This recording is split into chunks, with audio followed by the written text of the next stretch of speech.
हरे कृष्ण।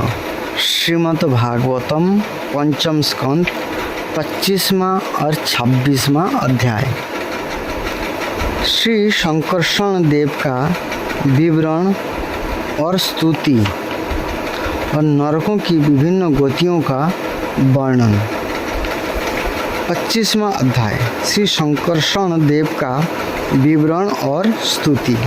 श्री सुखदेव जी कहते हैं, राजन, पाताल लोक के नीचे 30,000 योजन की दूरी पर अनंत नाम से विख्यात भगवान की तामसी नित्य कला है।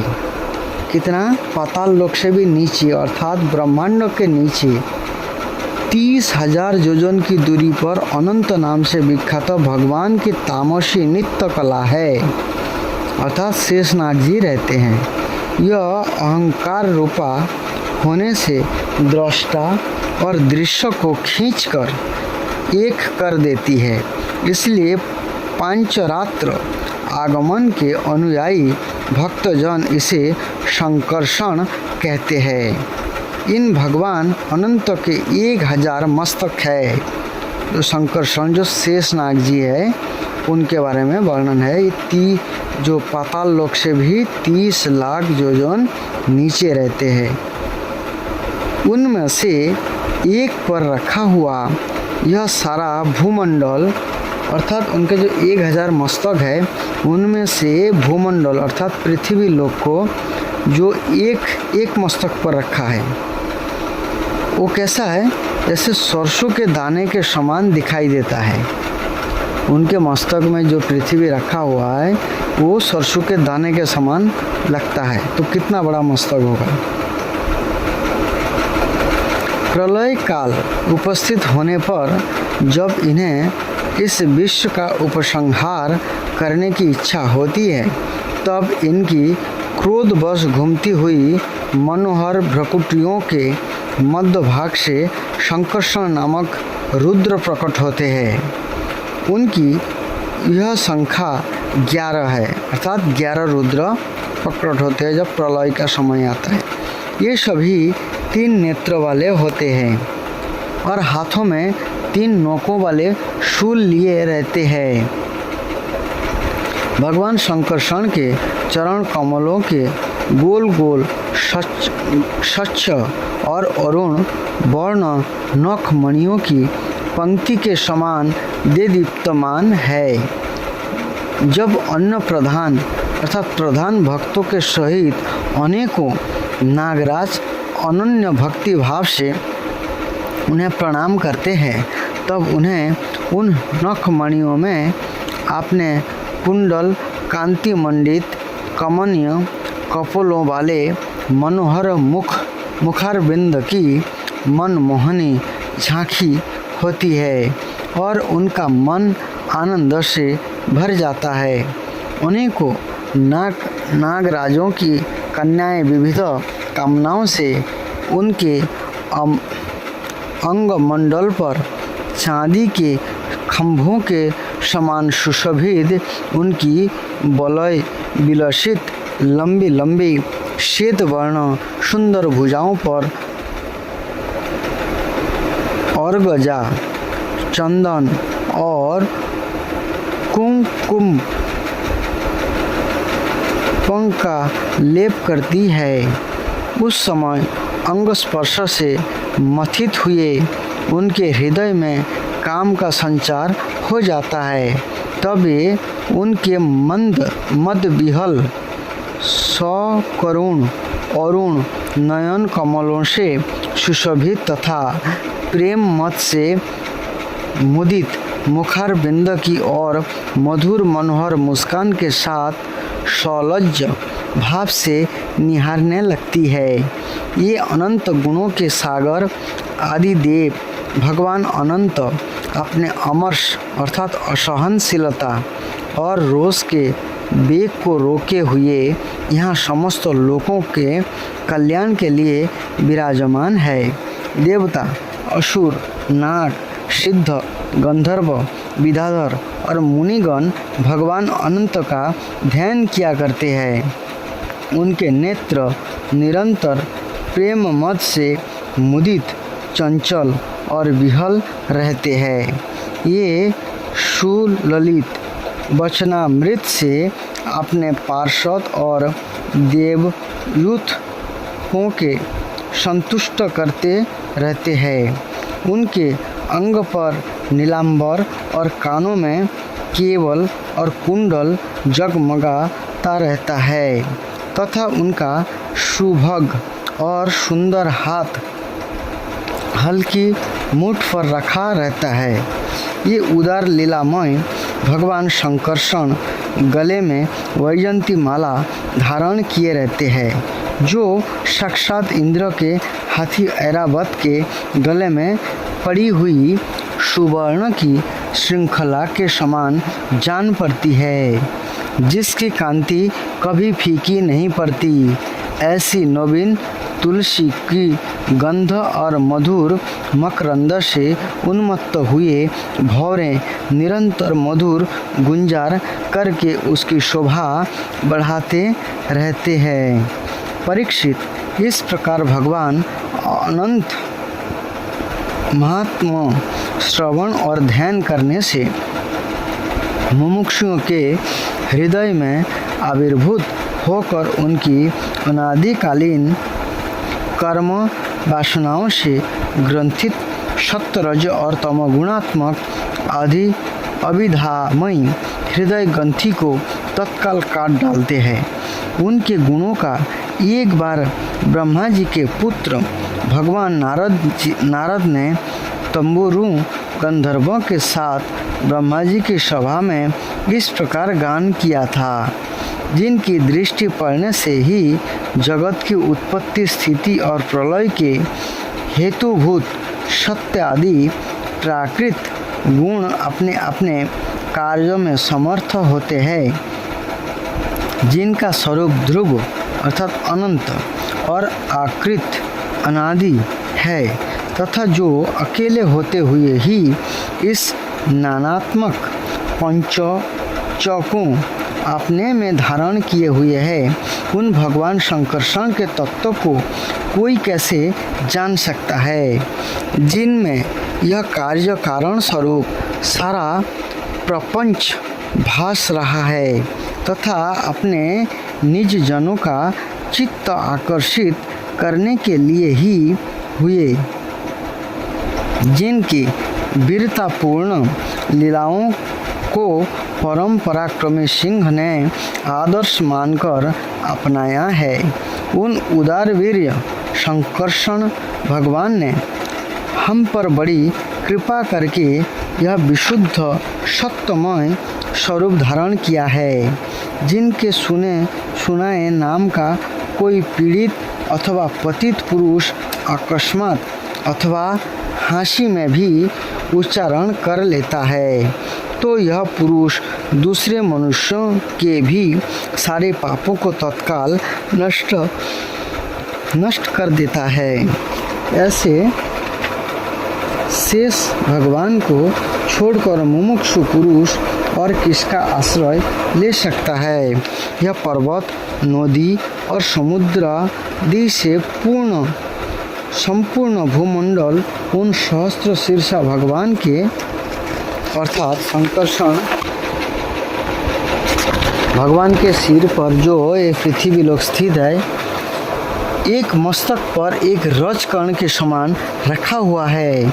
ये अनंत है, इसलिए उनके पराक्रम का कोई परिमाण नहीं है। किसी की 1000 जिह्वाएं हो तो भी उन सर्वव्यापक भगवान के पराक्रम की गणना करने का साहस वह कैसे कर सकता है। अब देखिए, यहाँ पर केवल भगवान शंकरषण की बात चल रही है। शंकरषण कौन है? जैसे भगवान सबसे पहले अपने बाएं अंशों से राधा रानी को प्रकट करते हैं, ऐसे दाएं अंशों से जो है अर्थात दाएं हाथों से समझ लीजिए, दाएं हाथों से अर्थात दाएं भाग से भगवान अपने बलराम जी के रूप में खुद विस्तारित करते अपने आप को। भगवान श्री कृष्ण मूल श्री कृष्ण है, वही जो बलराम जी है, बलराम जी अपने आप को शंकरषण के रूप में विस्तार करते हैं। ये जो शंकरषण जी है वही जो है शेषनाग जी है। और शंकरषण जो उससे आगे 4 बिहू के रूप में विस्तारित करते हैं। कौन है? शंकरषण जो है शंकरषण, प्रद्युम्न, अनिरुद्ध और वासुदेव। कौन? बलराम जी करते हैं। बलराम जी पहले शंकरषण, फिर अनिरुद्ध, फिर वासुदेव, है ना, ऐसे करके आगे विस्तार करते हैं।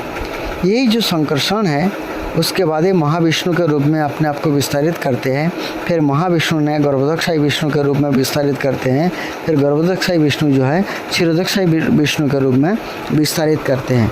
लेकिन कृष्ण उनसे भी मूल है। जबकि इनकी इतनी महिमा है तो कृष्ण कहाँ है आप देख लीजिए। तो इसलिए कृष्ण को मूल बताया गया है। श्रीमद् भागवतम में भगवान श्री कृष्ण को बताया जाता है कृष्णस्तु भगवान स्वयं, स्वयं भगवान है। इति चांस कला पुंस कृष्णस्तु भगवान स्वयं इंद्रियारी व्याकुलम लोकम मिडयंती जुगे जुगे। यही भगवान श्री कृष्ण अपने अंश कला से अलग अलग युग में जो है अलग अलग सिचुएशन के हिसाब से भगवान प्रकट होते हैं। इसलिए भगवान के महिमा को समझा जा सकता है लेकिन पूर्ण पार नहीं पाया जा सकता। इस श्रीमद् भागवतम से ऐसे वैष्णवों के मुंह से सुन के भगवान की महानता, भगवान की जो है कैसे महान है भगवान, कितना विशाल है, थोड़ा बहुत हम समझ सकते हैं। लेकिन भागवतम का श्रवण पठन करेंगे तो ऐसे जो पशुघातक लोग जो आत्मा को जानते ही नहीं है, देहों को ही सब कुछ मानता है, ऐसे लोग ऐसे निर्मल भगवान को कैसे समझ सकते, कैसे जान सकते हैं। तो ऐसे प्रभावशाली भगवान अनंत रसातल के मूल में अपना ही महिमा में स्थित स्वतंत्र है और संपूर्ण लोगों को स्थिति के लिए लीला से ही पृथ्वी का धारण किया करते हैं। ऐसा कोई लीला से मतलब कोई भार इतना बड़ा पृथ्वी को जैसे फन में रखे हैं, जैसे लीला से मतलब सरसों के दाना के समान। एक सांप के फन पे एक सरसों का दाना रख दो तो कैसा लगेगा? कुछ भी नहीं लगता है। तो इसी प्रकार उनके फन में लीला के समान धारण किया है, मतलब खेल खेल में। राजन, भोगों की कामना वाले पुरुष को अपने कर्मों के अनुसार प्राप्त होने वाली भगवान की रची हुई ये ही गतियाँ हैं। इन्हें जिस प्रकार मैंने गुरु मुख से सुना था उसी प्रकार तुम्हें सुना दिया। मनुष्य को प्रवृत्ति रूप धर्म के परिणाम में प्राप्त होने वाली जो परस्पर विलक्षण ऊंची नीची गतियां हैं, ये इतनी ही है। इन्हें तुम्हारे प्रश्न के अनुसार मैंने सुना दिया। आप बताओ और क्या सुनाऊं? परीक्षित सुखदेव गोस्वामी महाराज परीक्षित महाराज को कह रहे हैं। तो एक कथा आता है कि जब पणि नामक दैत्य ने पृथ्वी को रसातल में छिपा दिया था, पणि नामक दैत्य ने पृथ्वी को रसातल में छुपा दिया, तब इंद्र ने उसे ढूंढने के लिए शर्मा नाम की एक दूती को भेजा था। शर्मा से दैत्य ने संधि करनी चाहिए, परंतु शर्मा ने संधि ना करके इंद्र की स्तुति करते हुए कहा था, हता इंद्रेण प्रणय सयोद्धम। हे पणिगण, तुम इंद्र के हाथों से मरकर पृथ्वी पर सो जाओ। इसी शाप के कारण उन्हें सदा इंद्र का डर लगा रहता था। ये हनुमान पद्दार जी ने ये कथा बताई है, तो उन्होंने तात्पर्य में मैंने आपको बताया। 26वां अध्याय, नरकों की विभिन्न गतियों का वर्णन। अब यहाँ पर 28 प्रकार के नरक की वर्णन हुआ है, वो सुनिए। राजा परीक्षित ने पूछा, महर्षि, लोगों को जो ये ऊंची नीची गतियाँ प्राप्त होती है उनमें इतनी विभिन्नता क्यों है? अर्थात कोई बड़ा है, कोई अमीर है, कोई बहुत गरीब है, कोई किसी के हाथ नहीं है, पैर नहीं है, इस प्रकार से क्यों है? राजा परीक्षित महाराज प्रश्न पूछे। श्री सुखदेव जी ने कहा, राजन, कर्म करने वाले पुरुष सात्विक, राजस और तामस 3 प्रकार के होते हैं, अर्थात सतोगुणी, रजोगुणी और तमोगुणी, तथा उनकी श्रद्धाओं में भी भेद रहता है। इस प्रकार स्वभाव और श्रद्धा के भेद से उनके कर्मों की गतियाँ भी भिन्न भिन्न होती है और न्यूनाधिक रूप से ये सभी गतियाँ सभी कर्ताओं को प्राप्त होती है। इस प्रकार निषिद्ध कर्म रूप पाप करने वालों को भी उनकी श्रद्धा की असमानता के कारण समान फल नहीं मिलता। अतः अनादि अविद्या के वशीभूत होकर कामना पूर्वक किए हुए उन निषिद्ध कर्मों के परिणाम में जो हजारों तरह की नारकी गतियाँ होती है, उनका विस्तार से वर्णन करेंगे। राजा परीक्षित ने पूछा, भगवान, आप जिनका वर्णन करना चाहते हैं, ये नरक इसी पृथ्वी के कोई विशेष है अथवा त्रिलोक से बाहर या इसके भीतर किसी और जगह पे है?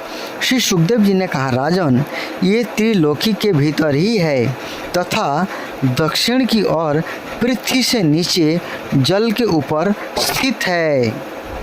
अर्थात पृथ्वी के नीचे दक्षिण दिशा में जो जल है उसके नीचे, पृथ्वी के नीचे, पृथ्वी तो पानी में भास रहे हैं, कारणोदक सागर के ऊपर पृथ्वी रखी हुई है, तो यही पृथ्वी जो है ये पृथ्वी के थोड़ा सा नीचे दक्षिण दिशा की ओर नरक है।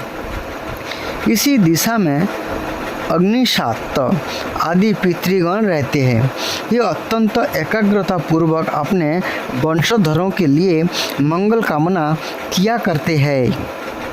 उस नरकों में सूर्य के पुत्र पितृराज भगवान जम अपने सेवकों के सहित रहते हैं तथा भगवान की आज्ञा का उल्लंघन ना करते हुए अपने दूतों द्वारा यहाँ लाए हुए मृत प्राणियों को उनके दुष्कर्मों के अनुसार पाप का फल दंड देते हैं। परीक्षित, कोई कोई लोग नरकों की संख्या 21 बताते हैं। अब हम नाम, रूप और लक्षणों के अनुसार उनका क्रमशः वर्णन करते हैं।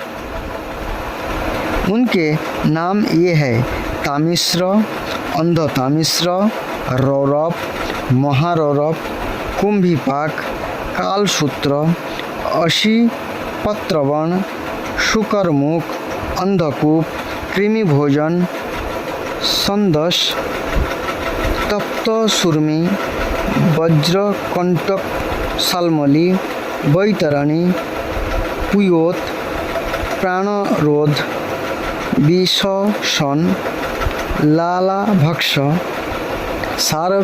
सारमेयदन, अबिची और अयोपान। इसके सिवा खार करदम, रक्षो गणभोजन, शूल प्रोत, दंडशूक, अवट निरोधन, पर्जा बर्तन और शुचिमुख, ये 7 और मिलकर कुल 28 नरक और तरह तरह की यातनाओं को भोगने के स्थान है। तो ये जो नरक का कुछ वर्णन है, कुछ वर्णन हमने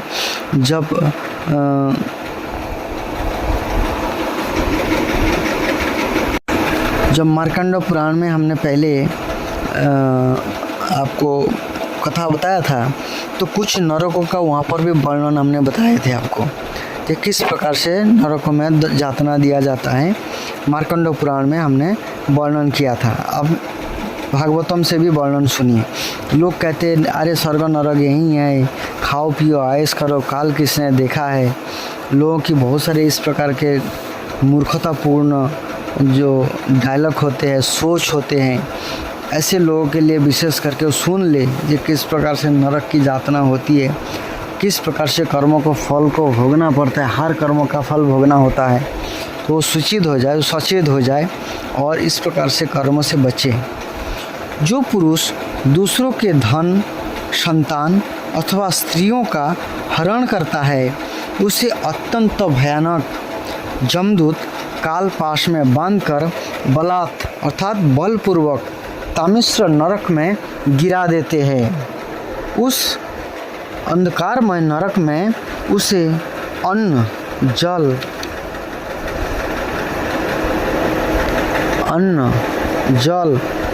ना देना अर्थात ना खाने के लिए देते हैं, ना वहाँ पर कोई पानी पिलाते हैं। डंडे लगाना और भय दिखलाना आदि अनेक प्रकार के उपायों से पीड़ित किया जाता है, अर्थात उनको इस प्रकार से दंड देते हैं यमराज के दूत। इससे अत्यंत दुखी होकर ये एकाहक मूर्छित हो जाता है। अब देखिए कि किसका दंड है ये? जो पुरुष दूसरे का धन को छीनता है, संतान अथवा स्त्रियों को हरण करता है, उसके लिए दंड है। इसी प्रकार जो पुरुष किसी दूसरे को धोखा देकर उसकी स्त्री आदि को भोगता है, यह अंधतामिश्र नरक में पड़ता है। वहाँ की यातना में पड़कर यह जड़ से कटे हुए वृक्ष के समान वेदना के मारे सारी शुद्ध बुद्ध खो बैठता है और उसे कुछ भी नहीं सूझ पड़ता। इसी से इस नरक को अंधतामिश्र कहते हैं। ये सब वर्णन आगे और अच्छा से होगा, तो श्लोक का जब चर्चा करेंगे तो अभी और विस्तारित वर्णन आएगा। जो पुरुष इस लोक में यह शरीर ही मैं हूँ और ये स्त्री धन आदि मेरे है, ऐसा बुद्धि से दूसरे प्राणियों से द्रोह करके निरंतर अपने कुटुंबों के ही पालन पोषण में लगा रहता है, यह अपना शरीर छोड़ने पर अपने पाप के कारण स्वयं ही रौरव नरक में गिरता है। ये मुख्य नरक के वर्णन है, 28 प्रकार नरक के वर्णन है भागवतम में। लेकिन यही जो नरक के वर्णन महाभारत में 84 लाख नरक का वर्णन है। 84 लाख नरक के बारे में बताया गया है। इतना सब कुछ तो वर्णन करना संभव नहीं है, लेकिन यहाँ पर कुछ वर्णन दिया गया है। लेकिन यहाँ पर 28 प्रकार के नरक का उल्लेख है और महाभारत में जो है 1 लाख नरक की उल्लेख है। ये 84 लाख नरक की 84 लाख जोनी है। 84 लाख जोनियों में अलग अलग पाप होती है, तो इसीलिए 84 लाख नरक भी है। कुटुंबों का भरण पोषण पालन पोषण में लगा रहता है। वो अपना शरीर छोड़ने पर अपने पाप के कारण स्वयं ही रौरव नरक में गिरता है। स्वयं मतलब उनको यमराज के दूत भी नहीं ले जाते, उसको जाना पड़ता है उस जगह पे। हम लोग में उसने जिन जीवों को जिस प्रकार कष्ट पहुंचाया होता है, परलोक में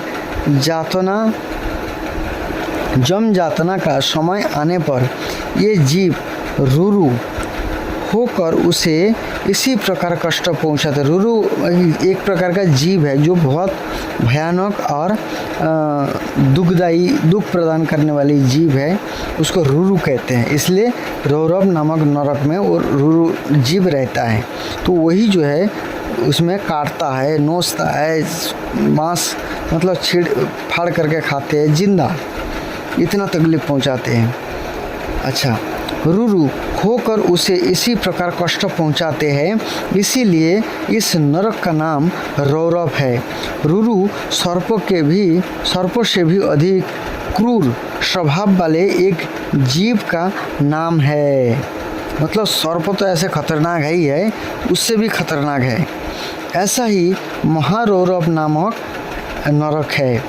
इसमें यह व्यक्ति जाता है जो और किसी की परवाह ना कर केवल अपने ही शरीर का पालन पोषण करता है। यहाँ कच्चा मांस खाने वाले रुरु इसे मांस के लोभ से काटते हैं। जो क्रूर मनुष्य इस लोक में अपना पेट पालने के लिए जीवित पशु या पक्षियों को रांधता है, अर्थात जो मांस खाने वाले जीव है, नॉन वेज खाने वाले जीव है, उसको यहाँ पर जाना पड़ता है। और उसका मांस जो है जिंदा में ये रुरु नाम के पशु जो है वो खाता है। उस हृदयहीन राक्षसियों से भी गाये बीते पुरुषों को जमदूत कुंभीपाक नरक में ले जाकर खोलते हैं, तेल में रांधते हैं अर्थात बनाते हैं, उसको पकाते हैं तेल में। जो मनुष्य इस लोक में माता पिता ब्राह्मण और वेद से विरोध करता है उसे जमदूत कालसूत्र नरक में ले जाते हैं। देखिए, जो मनुष्य इस लोक में अर्थात ये मनुष्य जीवन में जो माता पिता या ब्राह्मण और वेद से विरोध करता है तो उनके लिए यमराज के दूत कालसूत्र नामक नरक में ले जाते हैं। और इसका जो घेरा है, जो नरक का जो घेरा है मतलब कितना है देखिए, 10,000 योजन इतना बड़ा है। और इसकी भूमि तंबे की है, अर्थात तंबा जो होता है, तंबा थोड़ा सा भी तप जाता है तो उतना बहुत खतरनाक होते हैं, आग की तरह तपता है। इसमें जो तपा हुआ मैदान है यह ऊपर से सूर्य और नीचे से अग्नि के दाह से जलता रहता है। यहाँ पहुँचता हुआ पापी जीव भूख प्यास से व्याकुल हो जाता है और उसका शरीर बाहर भीतर से जलने लगता है। उसी की बेचैनी यहाँ तक बढ़ती है और ये कभी बैठता है, कभी लेटता है, कभी छटपटाने लगता है, कभी खड़ा होता है और कभी इधर उधर दौड़ने लगता है। इस प्रकार उस नर पशुओं के शरीर में जितने रोम होते हैं उतने ही 1000 वर्ष तक उसकी यह दुर्गति होती रहती है। कितना भयंकर दंड है। आज लोग जो है बिना कुछ परवाह किए इतना अज्ञानता में इस प्रकार से पाप कर रहे हैं जो ऐसे दंड भोगना निश्चित है उनके लिए। इसलिए हमें समझना चाहिए, संभाल जाना चाहिए और हमें जो है इस प्रकार से पाप से बचने का प्रयास करना चाहिए।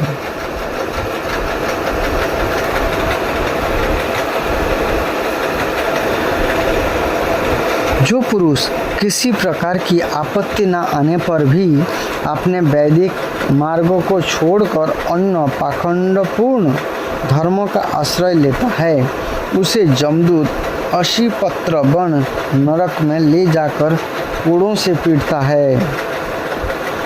वैदिक मार्गों को छोड़कर अन्य पाखंडपूर्ण धर्मों का आश्रय लेता है। ऐसे लोग जो है आज बहुत सारे धर्म गुरु है जो बने हुए हैं जो क्या करें, पाखंड मतलब वैदिक शास्त्रों का मार्ग छोड़ करके पाखंड को धारण करता है।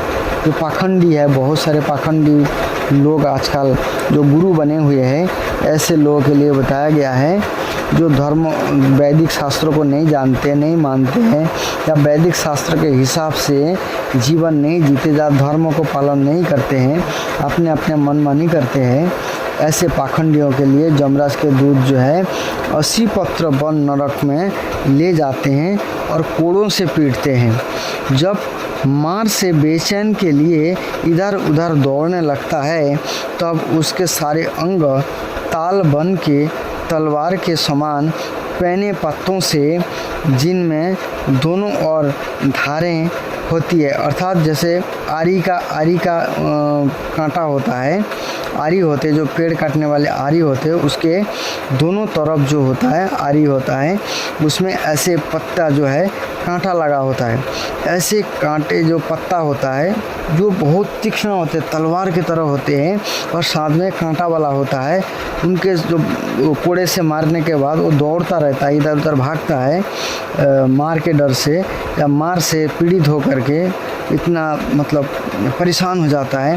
फिर भागने के कारण उस पत्ते से जो है उसके शरीर पूरा कट जाता है, छिन्न भिन्न हो जाता है, खून से लथपथ हो जाते हैं। इस प्रकार से उनको और तकलीफ होती है।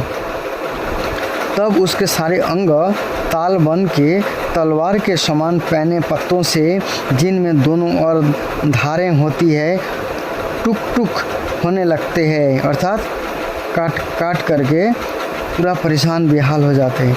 तब अत्यंत वेदना से हाय मैं मरा। इस प्रकार चिल्लाता हुआ पद पद पर मूर्छित होकर गिरने लगता है। अपने धर्मों को छोड़कर पाखंड मार्ग में चलने से उसे इस प्रकार अपने कुकर्मों का फल भोगना पड़ता है।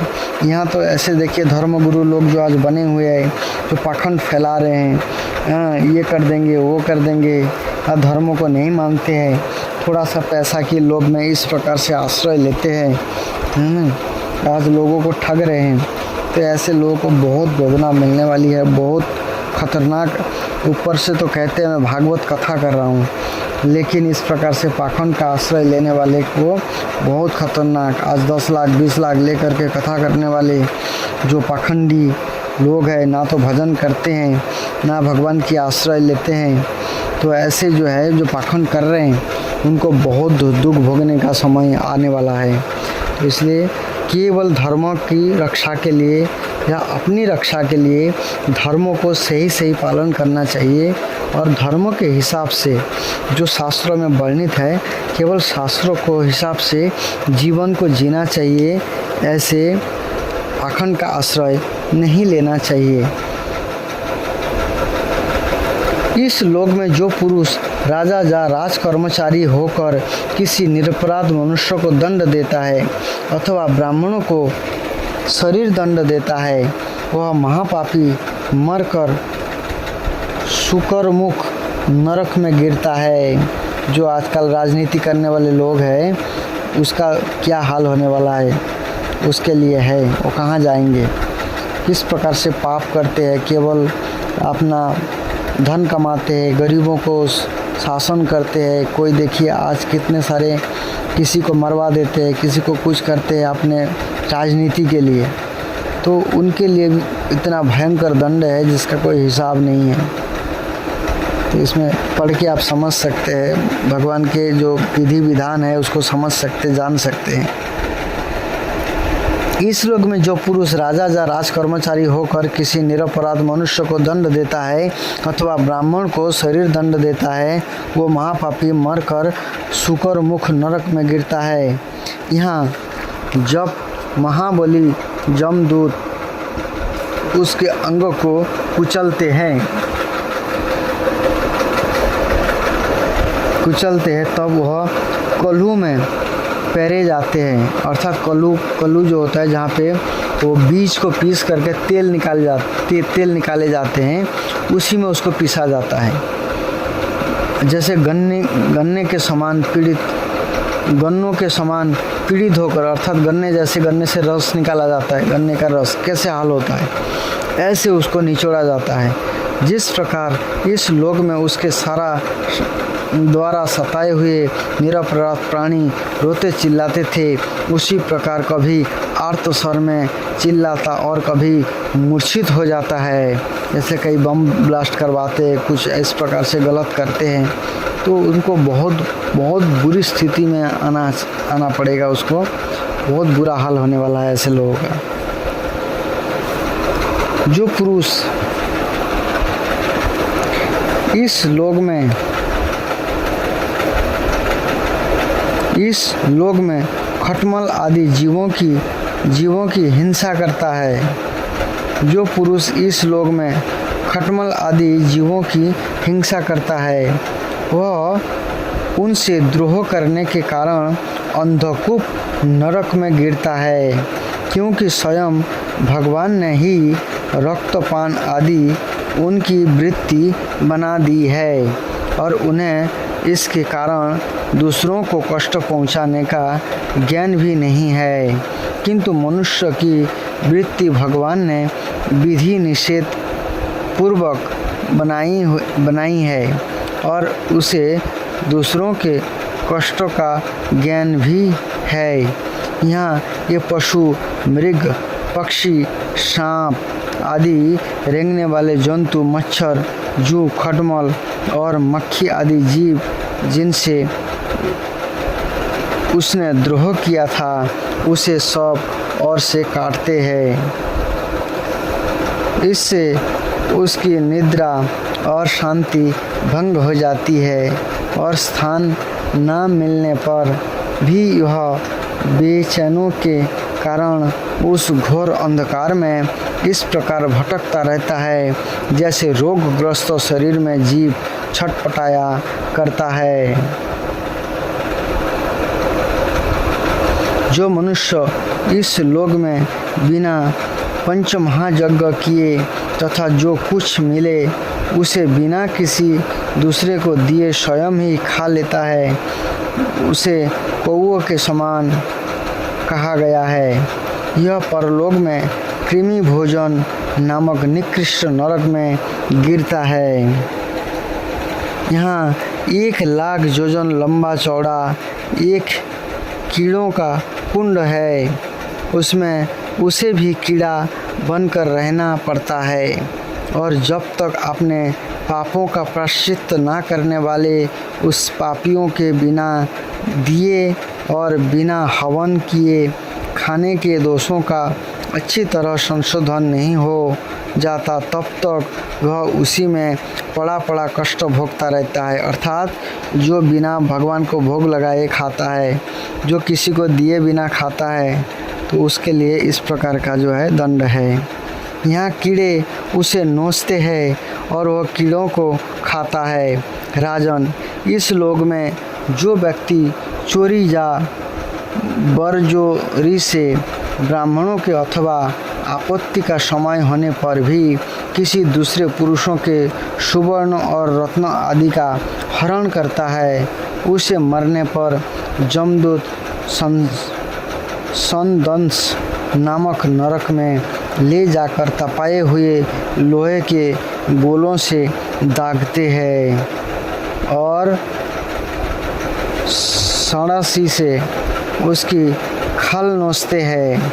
अर्थात जो प्लास होते हैं सड़ासी, उसी से उसके चमड़े को निकालते हैं। नोच करके उसको निकाला जाता है शरीर से चमड़ी। इस लोक में यदि कोई पुरुष अगम्य स्त्री के साथ संभोग करता है अथवा कोई स्त्री अगम्य पुरुष से व्यभिचार करती है, तो जमदूत उसे तप्त सुरमी नामक नरक में ले जाकर कोड़ों से पीटते हैं तथा पुरुषों को तपाए हुए लोहे की स्त्री मूर्ति से और स्त्रियों को तपाई हुई पुरुषों की प्रतिमा से आलिंगन करवाते हैं। अर्थात जो परस्त्री गमन या पर पुरुष गमन करते हैं, उनके लिए किस प्रकार के दंड है। वहाँ पर जलता हुआ जो मूर्ति रखे होते हैं, स्त्री का और पुरुषों का दोनों प्रकार के मूर्ति रखा होता है, तो जमराज के दूत क्या करते हैं, उस मूर्ति में उसको चिपकाते हैं, ऐसे आलिंगन करते हैं, ऐसे उसे भी आलिंगन करना पड़ता है उस जलता हुआ मूर्ति को, और उसी से क्या करते हैं, चिपका के रखते हैं जमराज के दूत, जो हजारों लाखों साल तक जलते रहते हैं, ऐसे कष्ट का अनुभव करते हैं। तो कोई भी उसको छुड़ाने वाला नहीं होता है, उसको ज़बरदस्ती जमराज के दूत जो है उस मूर्ति के साथ चिपका देते हैं और जलता रहता है। लेकिन मज़े की बात है, वो मरता नहीं है। जो पुरुष इस लोक में पशु आदि सभी के साथ व्यभिचार करता है, जो पुरुष इस लोक में पशु आदि सभी के साथ व्यभिचार करता है, अर्थात शारीरिक संबंध बनाता है, ऐसे को भी बहुत भयानक दंड मिलता है। उसे मृत्यु के बाद जमदूत वज्रकंटक सालमली नरक में गिराते हैं और वज्र के समान कठोर कांटा वाले सेमर के वृक्ष पर चढ़ाकर फिर नीचे की ओर खींचते हैं। कितना भयानक दंड है। और वज्र के समान कठोर, वज्र कितना भयानक होते हैं, जो इंद्र के वज्र होते हैं, कठोर कांटा वाले रोम सेमर के वृक्ष, अर्थात जो कांटा वाले वृक्ष है, सेमर मतलब सिमल, जिसमें कपास होते हैं, उसमें कांटा होता है, ऐसे वज्रों के समान कांटा होता है ऐसे पेड़ों में, उसमें नीचे की ओर खींचते हैं, उसमें फंसा करके नीचे के मतलब पूरे शरीर क्या करते हैं, जैसे कील में किसी को गाड़ करके उसको फिर खींचा जाए, कैसा होता है हाल, ऐसा हाल होता है।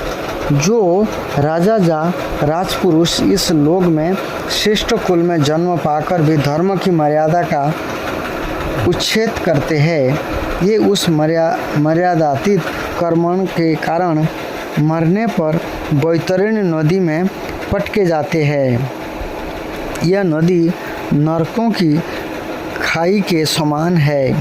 इसमें मल, मूत्र, पीप, रक्त, केश, नोक, हड्डी, चर्बी, मांस और मज्जा आदि गंदी चीज़ें भरी हुई है। वहाँ गिरने पर इन्हें इधर से उधर जल के बीच नोचते हैं।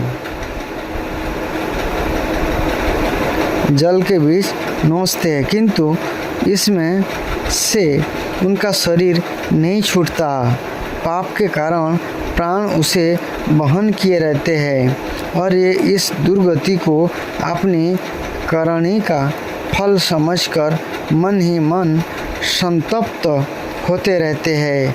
जो लोग शौच और आचार के नियमों का परित्याग कर तथा लज्जा को तिलांजलि देकर इस लोक में शूद्रों के साथ संबंध गांठकर पशुओं के समान आचरण करते हैं, ये भी मरने के बाद पीप, विष्ठा, मूत्र, कफ और मल से भरे हुए पुयोत नामक समुद्र में गिरकर उन अत्यंत घृणित वस्तुओं को ही खाते हैं।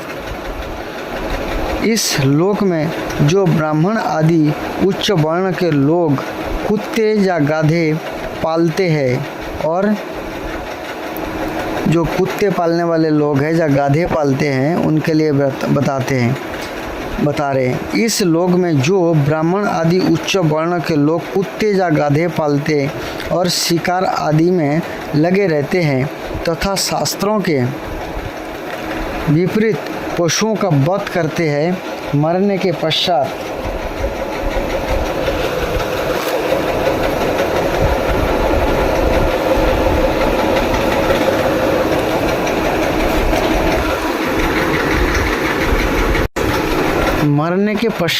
ये प्राण रोध नरक में डाले जाते हैं और यहाँ जमदूत उन्हें लक्ष्य बनाकर बाणों से बीनते हैं।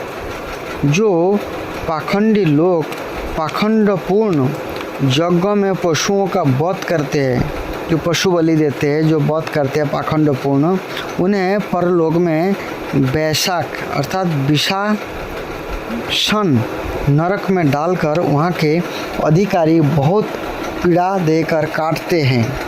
जो द्विज कामातुर होकर अपनी सवर्ण भार्या को वीर्यपान कराता है, उस पापी को मरने के बाद जमदूत वीर्य की नदी अर्थात लालाभक्ष नामक नरक में डालकर वीर्य पिलाते हैं। जो कोई चोर अथवा राजा या राजपुरुष इस लोक में किसी के घर में आग लगा देते हैं, किसी को विष दे देते अथवा गांव या व्यापारियों की टैलियों को लूट लेते हैं, उन्हें मरने के पश्चात सार मुआदन नामक नरक में वज्र की सी दाढ़े वाले 720 जमदूत कुत्ते बनकर बड़े वेग से काटने लगते हैं। कितना? 720 कुत्ता, वज्रों के समान दाढ़ वाले कुत्ता उसको काटता रहता है चारों तरफ से। इस लोक में जो पुरुष किसी की गवाही देने में, व्यापार में अथवा दान के समय किसी भी तरह झूठ बोलता है, यह मरने पर आधार शून्य अभिचीमान नरक में पड़ता है। वहाँ उसे 100 योजन ऊंचे पहाड़ के शिखर से नीचे की सिर करके गिराया जाता है। उस नरक की पत्थर की भूमि जल के समान जान पड़ती है, इसीलिए इसका नाम अभिचीमान है।